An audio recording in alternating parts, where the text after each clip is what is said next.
Alright, so here I have these Home Depot free tiles. These are like the test ones you can grab and take with you. I like this because it's got quite a bit of extra weight to it, and you can see here I've cut them into little tiny squares. These are what we're going to use as our base. You can use this medium weight chipboard as well. I've just found that you have to add a bunch of extra stuff to weigh it down so they don't move on the game table. But if you don't have like a big box hardware store, that medium weight chipboard will work fine. Next up, you're going to grab some of these barbecue skewers. You could probably get this at like a dollar store or your local grocery store.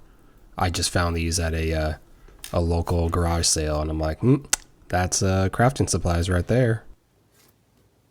You can see I'm using a utility knife here to score these barbecue skewers, but you really don't need to. You could just snap them, and then in a later step, you'll see I'm going to sand them flush anyways, so don't even bother with the knife.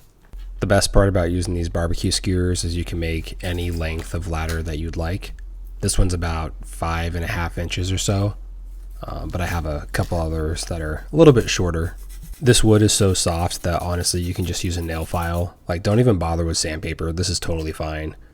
And you can see I'm just kind of cleaning up the edges before I put like a very slight angle on them, so it can sort of behave like a ladder leaning against a sheer wall. Not sure if this step actually really matters since we're going to be covering it with glue anyways, especially super glue, but I took a couple tries for me to get the angle right for how they'd be resting flat.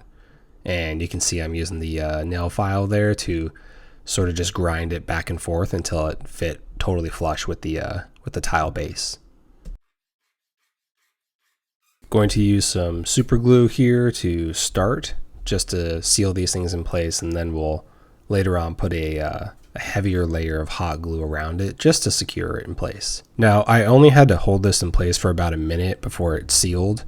I know there's like an activator spray you can, spritz on this to make it be an instant seal, but I don't have anything like that. I think this is just meant to be like a really basic entry-level project that anyone can do. You don't need any fancy materials except for what you can see here. So yeah, just hold it in place.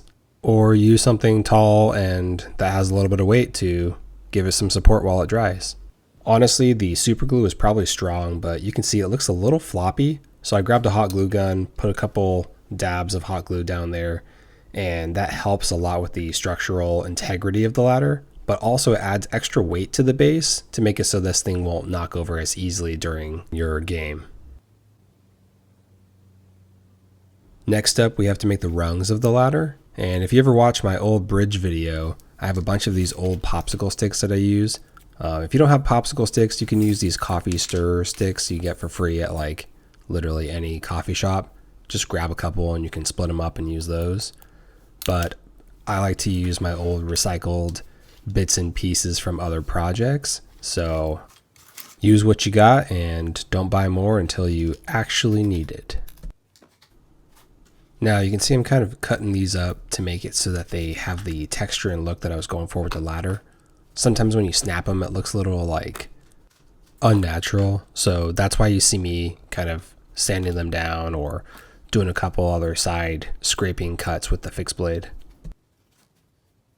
Also, just remember to use a really sharp blade and go nice and slow. There's no rush to get this project done.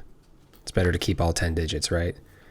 You'll see here I had to use a new popsicle stick because I ran out of the spare scraps that I had left over. And a new little technique here is using those wire cutters to clip them down a little bit smaller. This is a little bit easier of a process than trying to use the knife or breaking it and then cleaning up the broken section, but both methods work great. Now 30 minutes later or so, you should have a whole stack of ladder rungs. And we're going to super glue the topmost rung and then the bottommost rung. Now, if you have more time, I would recommend using white glue just because white glue is a little bit easier to paint over. There's something about the properties of super glue that really doesn't like to take paint. So you'll see in the painting stage later on, I kind of have a hard time getting the paint to stick. Now, since we used super glue for the top and bottom rung, we'll use white glue for the rest of them. You really don't need that much glue here. In fact, I recommend you kind of stick to the amount I'm showing here. Otherwise, it'll take way too long to dry.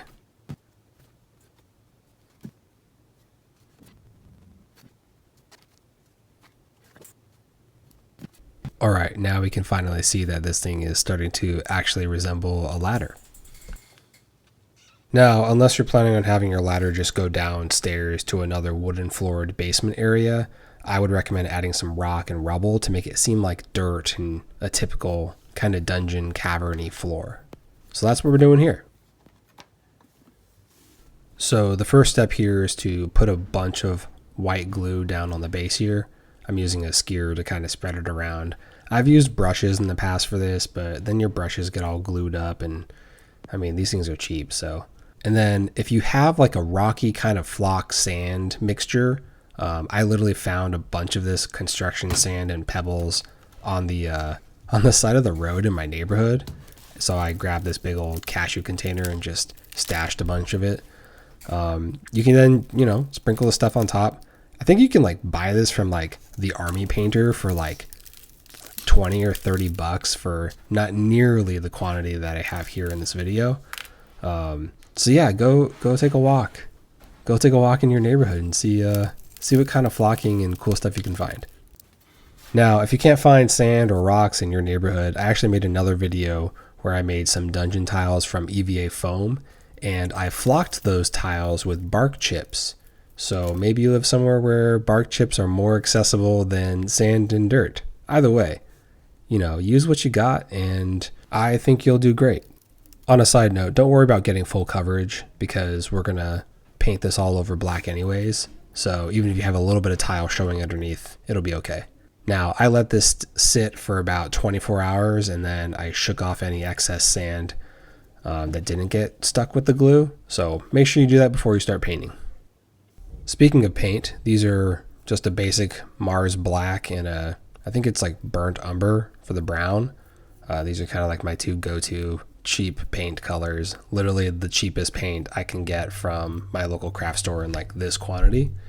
And I take the paint, put it on the rocks here. If you have like bigger like pebbles on your base, you might need to water down your black paint to make sure they can kind of like seep into those little crevices. But yeah, I found that helped out with my painting quite a bit. And yeah, the next part is to just take that burnt umber and pretty much slather this stuff all over the rest of the ladder.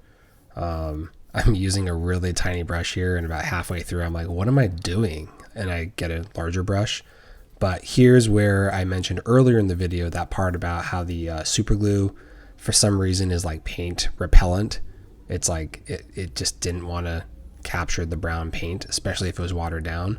So luckily the rest of the ladder rungs were painted with white glue, so they take paint much easier. I think the watered down paint was a little bit too thin, so coming in here with a second layer of paint, a little bit less watered down, but still enough that it can flow into the cracks and crevices here. There we go. Now it's fully coated. Now let this sit to dry before we go on to the next step, which is dry brushing, one of my favorite parts. Here I'm using a Craft Smart Tan, which is a 50-cent bottle. Well, I think it's like 59 cents now, you know, inflation. Don't forget to paint on your hand because you're cool. And then try to brush in just one direction with that really, really thin down paint. I would tell you it's okay to skip this step, but honestly, I really love dry brushing. I think it really makes your terrain pop. And yeah, it's like really easy to do. Like the least amount of effort for the best results. And you can even dry brush the rocks down here at the bottom using some tan. I think I have a bottle of suede I'm going to pop open here in a bit too, which is like a slightly different off-white kind of tannish color. Just adding a little bit more complexity to the ladder wood and the rock stone rubble at the bottom, and just makes it look so freaking good.